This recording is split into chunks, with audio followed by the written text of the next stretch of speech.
Баршаңызға сәлем достар.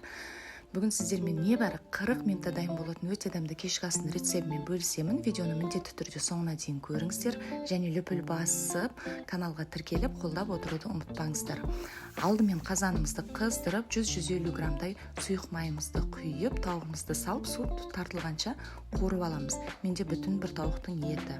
Тауықтың суы тартылғасын бір пиязымызды салып, 5 минуттай қуырып аламыз. Пиязымыз қуырылғасын томат қосамыз. Менде үй жағдайында дайындалған томат рецебі каналда бар.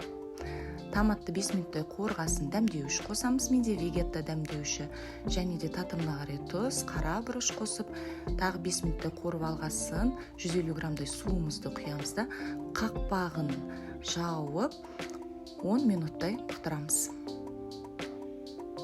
Енді болгар бұрышын қосамыз. Менде қатырылған болгар бұрышы рецебі каналда бар. Енді болгар бұрышын 5 минуттай пісіріп алғасын, бок чой капустасын осылай видеодағыдай үзіп-үзіп саламыз. Капустаны көп дайындаудың қажеті жоқ, өте дәмді қытырлақ, тез піседі. Капустамызды салғасын, қатырылған бұршақтарымызды саламыз. Және де қақпағын жаппай бұрқылдатып, тағы да 5 минуттай пісіріп аламыз.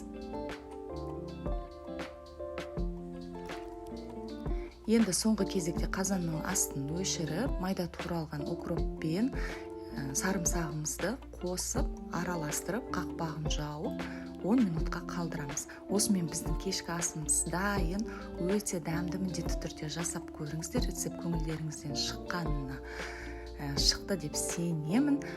Соңына дейін көргендеріңізге баршаңызға рахмет. Сіздермен болған мен Рахатай. Баршаңызға ас болсын.